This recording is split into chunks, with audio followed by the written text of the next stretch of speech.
안녕하세요. 저는 최근 특별한 결혼식을 올린 새신랑입니다. 다들 인생에서 한 번씩 꼭 거쳐가야 되는 게 바로 결혼이잖아요.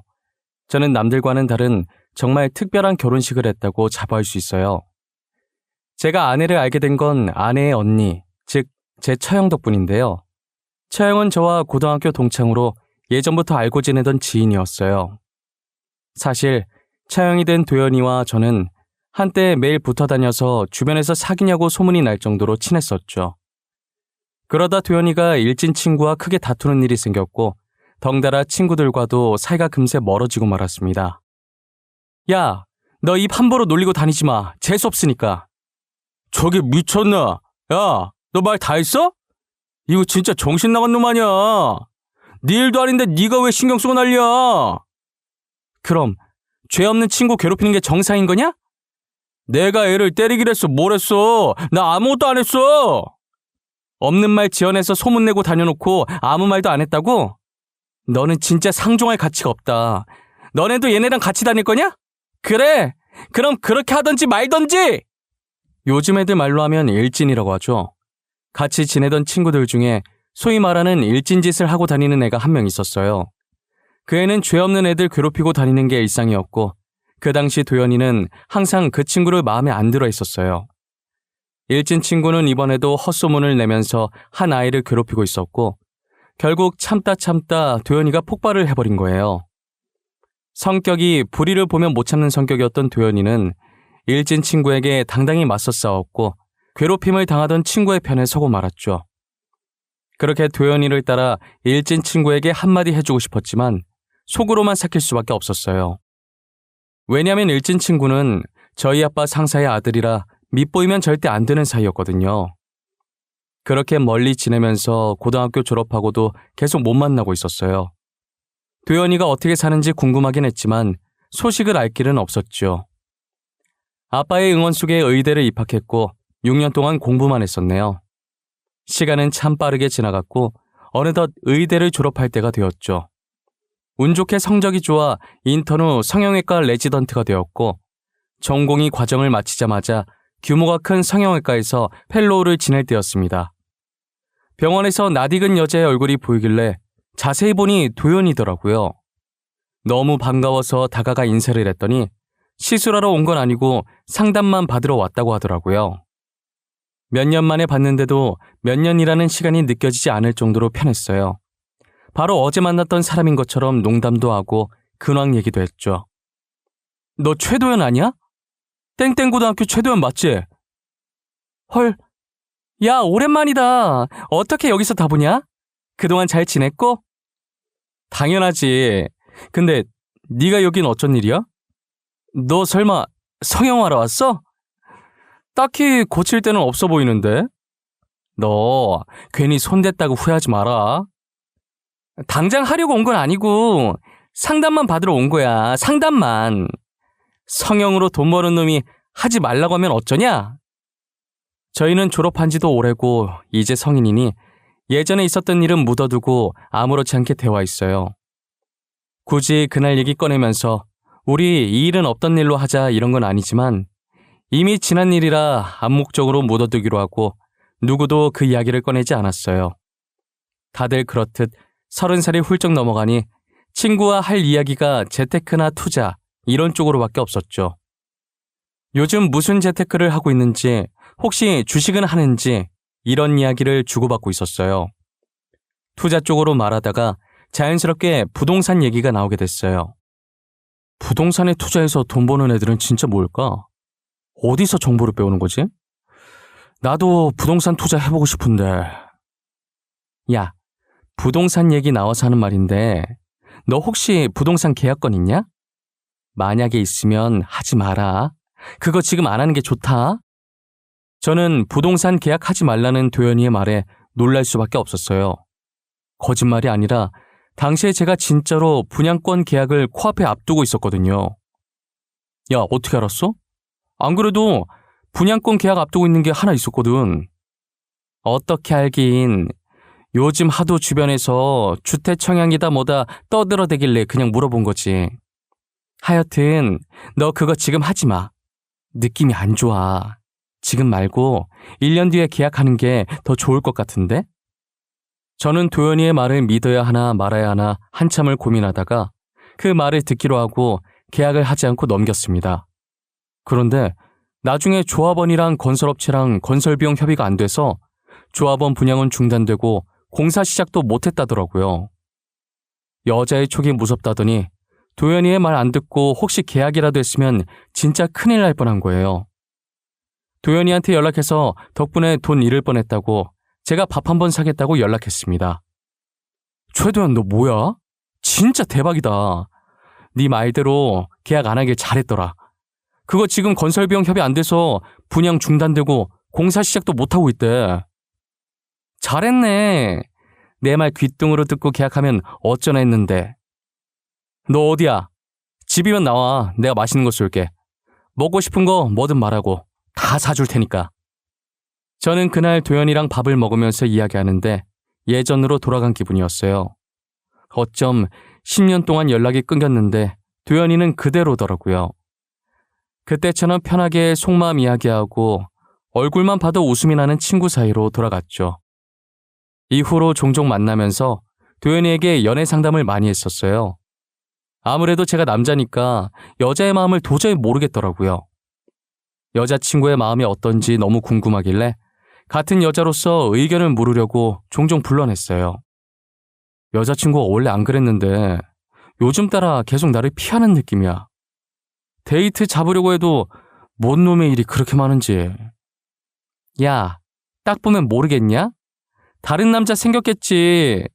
그 남자 만나야 돼서 너랑 만날 시간이 없는 거야. 야, 내 여자친구 그런 사람 아니거든? 괜한 사람 바람둥이로 몰아가지 마. 여자친구가 나를 얼마나 사랑해주는데. 그래, 그렇게 생각해라. 아우, 여기 치킨 맛있다. 단골 손님 해야겠는데? 어떻게 아는 건지 여자친구가 바람을 필 때마다 도연이는 이상하리만큼 잘 맞추더라고요. 정말 신기할 정도로 잘 맞춰서 돗자리라도 깔아야 되는 거 아니냐며 호들갑을 떨었습니다. 네 말이 맞았어. 전 여자친구 남자 있었더라. 아휴. 그래, 내가 뭐라 그랬냐?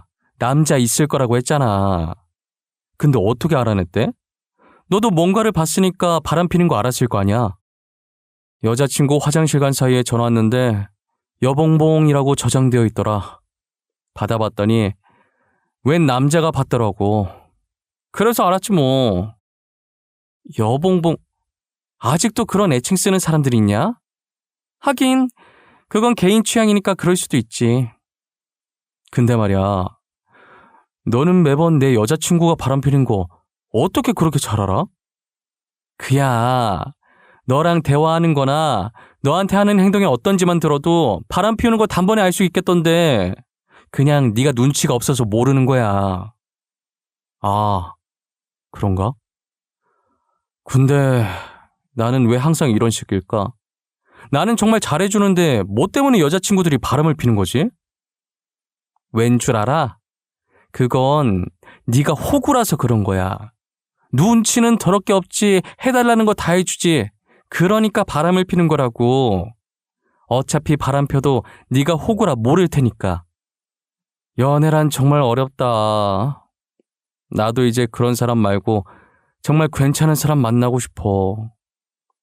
야, 내가 우리 동생 소개시켜줄까? 내 동생 진짜 괜찮아. 나랑 완전 반대야. 나는 좀 털털하고 그렇잖아. 우리 동생은 완전 여리여리해. 나 때문에 편견 갖고 보지 마라. 아, 됐어. 친구 동생을 어떻게 만나? 그냥 만나면 되는 거지.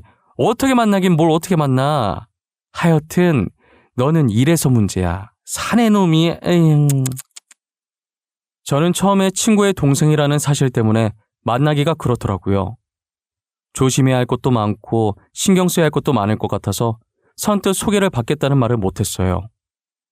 앞으로도 동생 소개해준다고 하면 안 받을 생각이었는데 그 뒤로 도연이가 저랑 만날 때마다 지금의 아내를 데리고 나와서 인사를 시켜주는 거예요.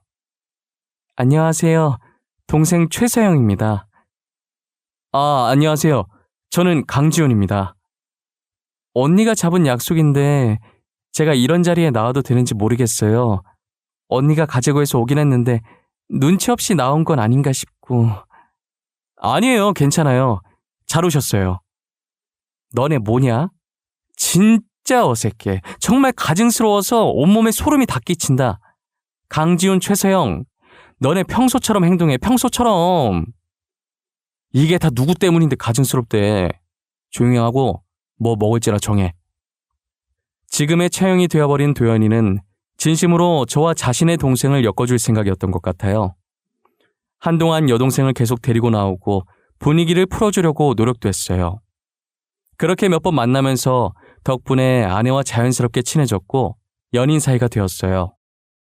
제가 강남 성형외과 의사다 보니 가만히 있어도 주변에서 이쁜 여자들을 많이 소개시켜주더라고요.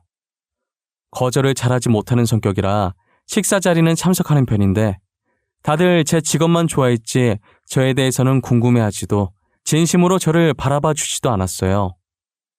오로지 월급, 집안 이런 것만 물어보더라고요. 하지만 아내는 다른 여자들과 달리 착하고 꾸밈 없고 돈을 바라지 않는 여자였죠. 이런 여자는 처음이라 더 빠져들었던 것 같아요. 아내를 놓치면 두고두고 후회할 것 같은 생각에 저는 만난 지 6개월 만에 결혼을 밀어붙였어요. 아내는 이렇게 빨리 결혼 이야기가 나올지 몰랐는지 많이 당황해 하더라고요. 자기야, 우리 이번 연도 지나기 전에 결혼하자. 응? 결혼? 우리 만난 지 이제 겨우 6개월밖에 안 됐는데 벌써 결혼? 왜? 자기는 나랑 결혼하기 싫어?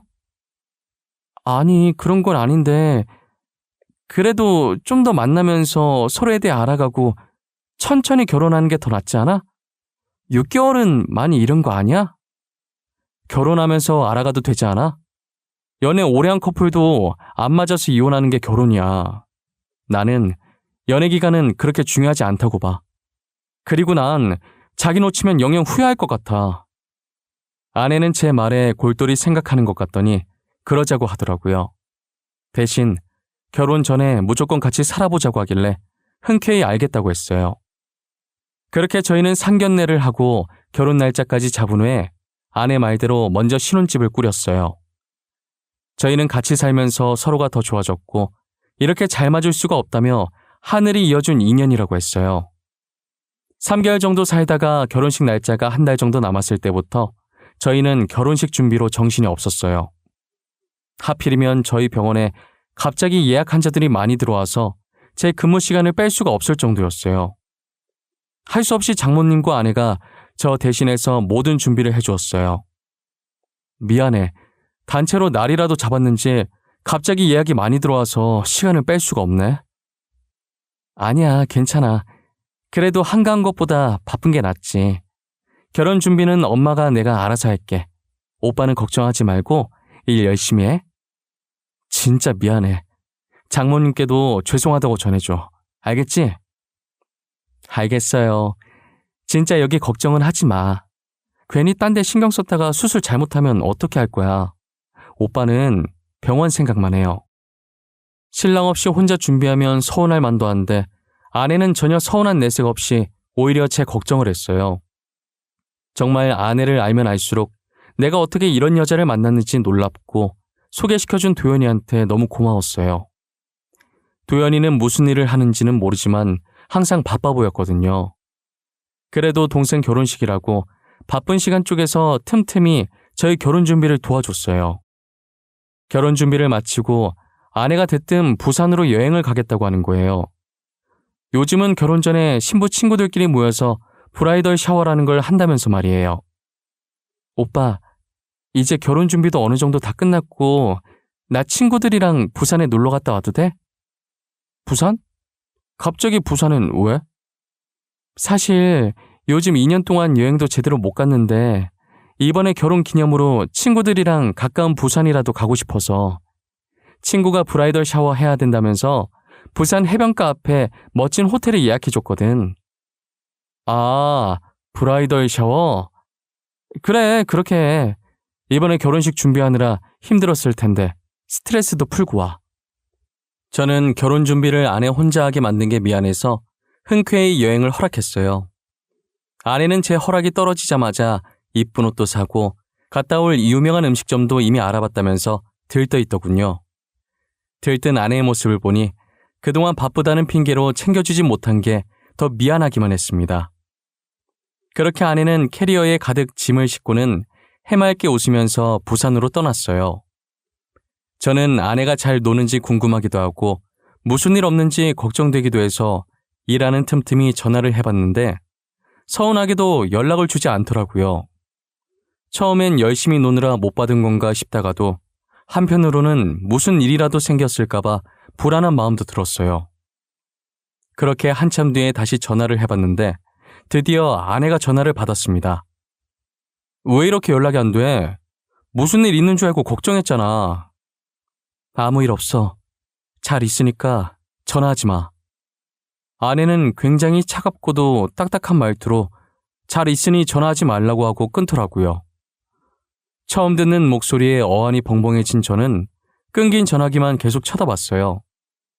그렇게 아내가 돌아오면 물어보려고 그 뒤로 전화를 하지 않았어요.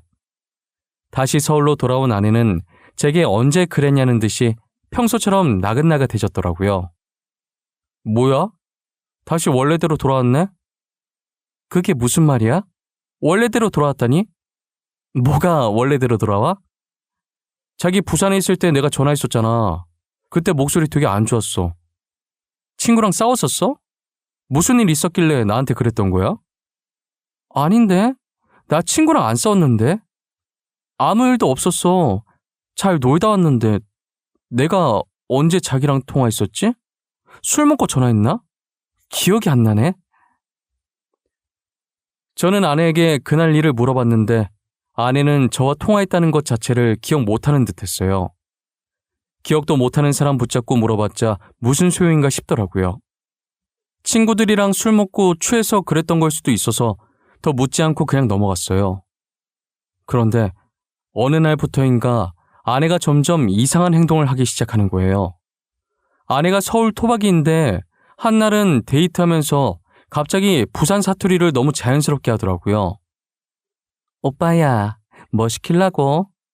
난 요거트 먹고 싶은데 오빠야는 아이스 아메리카노 시킬 거가? 나는 아이스 아메리카노. 근데 너 사투리가 뭐? 왜 말을 하다 마는데? 일단 내는 주문하고 올 테니까 오빠야는 여기 있어. 부산 사람이라고 해도 믿을 정도로 너무 자연스럽게 사투리를 구사해서 처음엔 당황스러웠어요. 그런데 최근에 부산에 놀러 갔다 온 적이 있으니 거기서 사투리를 배워왔을 가능성이 있겠다 싶었어요. 보통 서울 사람들이 다른 지방 사투리 배워오면 마치 자기가 그 지역 사람이 된 양 신나서 따라하고 그러잖아요. 저는 단순하게 그 정도로만 생각해서 대수롭지 않게 생각하고 말았죠. 사투리는 그렇다 치고 아내는 장난기가 진짜 없는 여자였는데 최근 들어 평소와 다르게 장난도 많이 치고 가끔은 어린아이같이 굴기도 하더라고요. 살다 보면 사람 성격이 바뀔 수도 있는 거라 크게 신경 쓰진 않았는데 제일 이상한 건 자신이 그런 행동을 했다는 걸 전혀 기억하지 못한다는 게 문제였습니다. 자기 요즘 기분 좋아 보이네? 장난도 잘 치고. 장난? 내가 오빠한테 장난을 쳤나? 언제? 너 기억 안 나? 내 어깨 툭툭 치더니 내가 돌아보면 손가락으로 볼을 찌르질 않나. 혼자서 농담하고 재밌다고 깔깔 웃으면서 박수치고 그랬었잖아. 내가 그랬다고? 진짜? 그랬는데? 기억이 아예 안 나? 기억 안 나는데? 내가 요즘 자주 깜빡깜빡해. 신경 쓰지 마. 우리 오늘 저녁 뭐 먹을까? 아내는 제 물음에 자신이 요즘 들어 계속 깜빡한다면서 신경 쓰지 말라고 하더니 대화 주제를 바꾸더라고요. 신경 쓰지 말라고 했는데 제가 자꾸 캐물으면 아내도 화가 날 것 같아서 더 이상 묻지 않았어요. 결혼 전에 준비할 게 많으니 얼마나 스트레스를 많이 받으면 저러나 싶었죠. 아내는 결혼식 때 입을 드레스와 결혼식장 그리고 스튜디오까지 혼자 도맡아서 예약을 했어요. 혼자서 이 많은 것을 다 했으니 스트레스 받을 만했죠. 결혼식까지 2주 정도 남았을 때 청첩장이 전부 만들어졌고 아내는 지인들을 만나 청첩장을 나눠주고 다녔어요. 그런데 결혼을 앞둔 시점에 아내 컨디션이 급격하게 나빠지더니 안색도 안 좋고 식은땀까지 흘리면서 몸살 증세를 앓더라고요. 저는 병원을 가자고 했는데도 아내는 고집을 부리며 병원에 가질 않았어요. 진통제를 먹고 한숨 자면 괜찮을 거라고 하면서 버텼어요. 아내가 저 대신 결혼 준비하느라 스트레스를 많이 받아서 그런 것 같아 너무 미안했어요. 결혼 날짜는 점점 다가오는데 아내는 나아질 기미가 안 보였어요. 세영아, 우리 결혼 말이야. 며칠만 미룰까? 너 낳고 나면 그때 결혼식 올리자, 응? 아니야, 뭐하러 그래. 이미 청첩장도 다 돌렸는데. 나는 괜찮아. 그냥 원래 날짜대로 하자. 나는 네가 걱정돼서 그러지. 괜찮아. 괜히 나 때문에 일 번거롭게 만들지 마. 날짜 미루면 식작이며 드레스며 예약 변경할 게 한둘이 아니잖아. 저는 아내의 고집을 꺾을 수가 없었고 결혼식을 예정대로 치렀어요. 결혼식 당일 저는 식이 시작되기 30분 전에 지인들을 만나 인사를 했어요. 그런데 이상하게 아내가 신부 대기실에 앉아 있는데도 친구들이 한 명도 보러 오지 않더라고요. 이상한 생각이 들어서 아내 상태를 살피고 대기실 밖으로 나가봤어요. 아내의 친구로 보이는 사람들이 대기실 앞에 있었는데 들어가진 않고 자기들끼리 속닥거리더라고요. 제 결혼 못할 줄 알았는데 그래도 결혼하네? 내 말이 심지어 남편 될 사람이 성형외과 의사라더라. 그것도 강남에 있는 성형외과. 나도 의사랑 결혼한다길래 신기해서 보러 왔다니까. 보통은 친구들이 들어가서 축하한다고 잘 살라고 덕담을 할 텐데 저렇게 자기들끼리 속닥거리는 게 정말 의아했어요. 표정을 보니 아내와 친한 것 같지 않아 보이는데 재미난 구경이라도 온 듯해 보였죠. 저는 얼핏 들리는 대화 내용에 얼굴을 찡그리며 그들을 쳐다봤어요. 뒤에 있던 장모님을 발견하게 됐는데 장모님이 그들을 붙잡고 있더라고요. 어머, 너 주은이 아니니?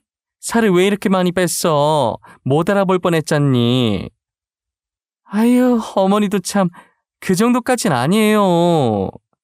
아니야, 진짜 많이 빠졌어. 길거리에 마주쳤으면 못 알아보고 지나쳤을 거야. 아, 그래요? 그런데 서영이는 어디 있어요? 신부 대기실에 있죠? 제가 서영이 얼굴을 아직 못 봐가지고. 아, 맞다, 다윤아.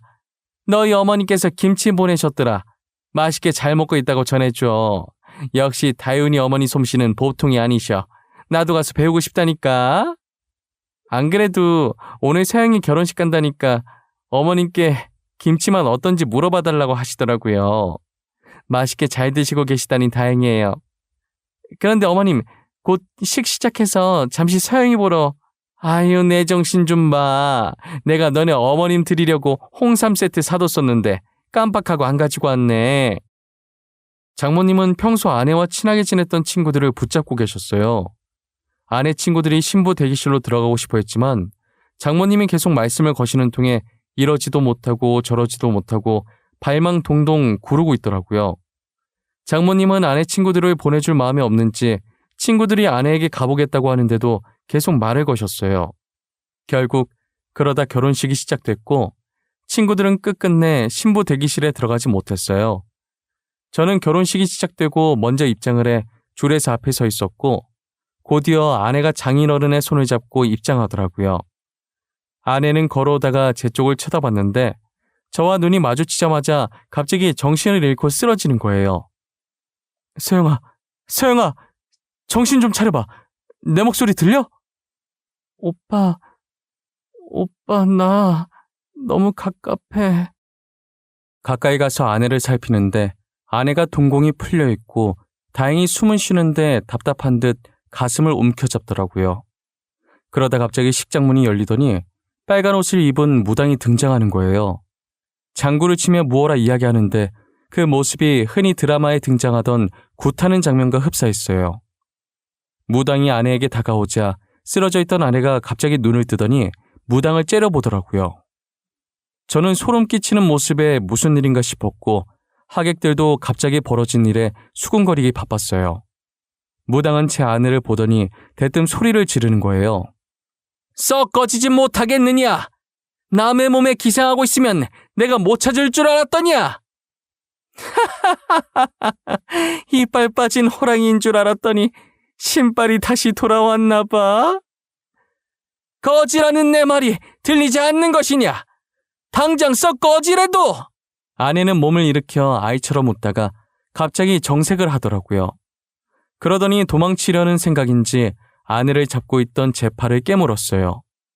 결혼식은 난리가 났고 수군거리던 하객들도 신기한 듯 이쪽을 보고 있더라고요. 자네, 서영이 놓치면 안 돼. 꽉 붙들고 있어. 저는 지금 제 앞에 있는 아내가 완전히 다른 사람이 됐다는 걸 직감했어요. 장모님은 발버둥 치는 아내를 꽉 잡으라고 했고 저는 필사적으로 아내를 붙잡고 놓지 않았어요. 아내는 마치 좀비가 된 것처럼 도망치려고 발버둥을 치기 시작했어요. 무당한 그런 아내 앞에 서서 미친 듯이 춤을 추기 시작했어요.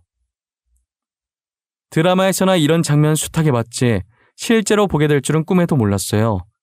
이게 다 무슨 일인가 싶었고 일단 이 일을 수습해야 한다는 생각에 사태 파악할 정신이 하나도 없었어요.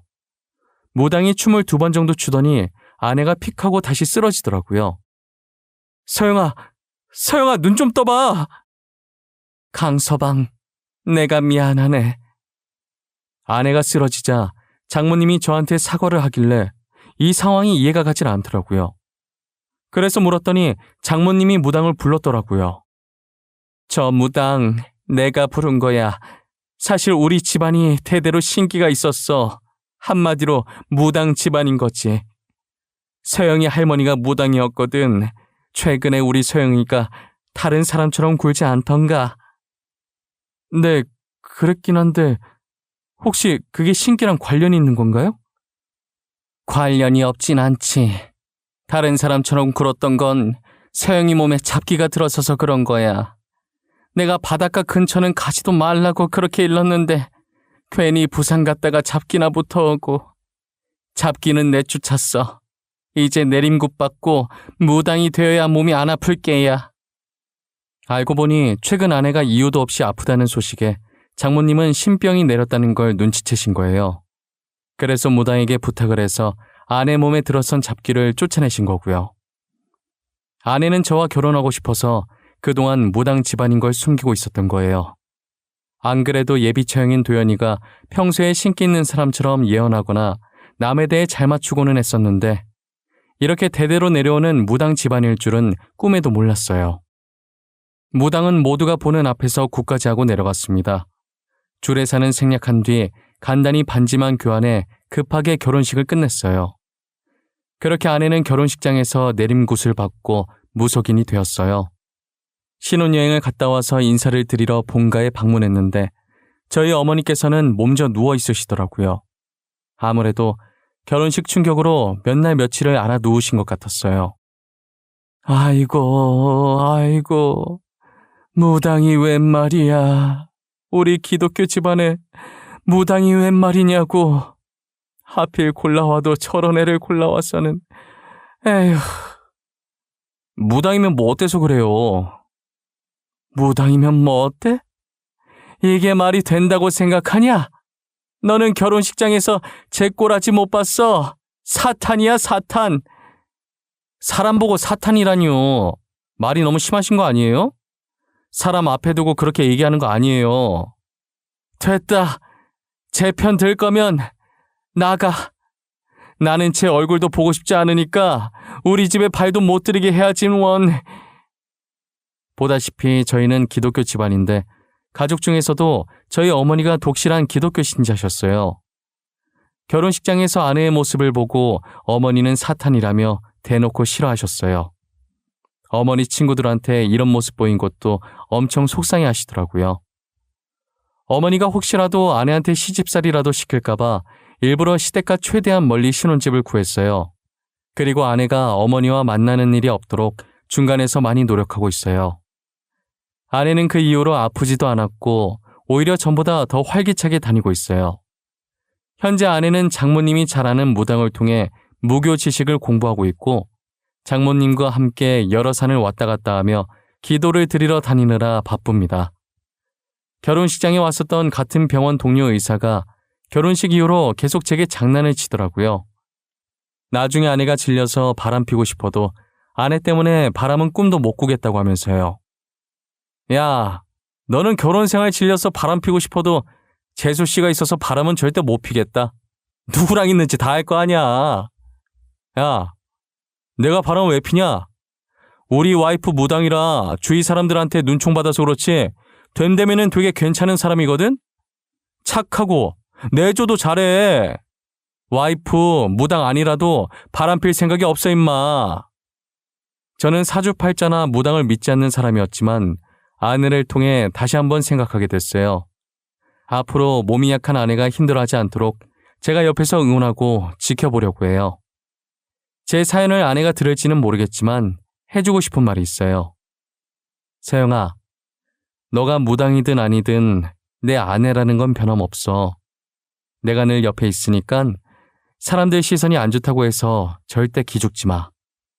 항상 지금처럼 힘들 땐 서로에게 기대며 남은 인생 같이 늙어가자.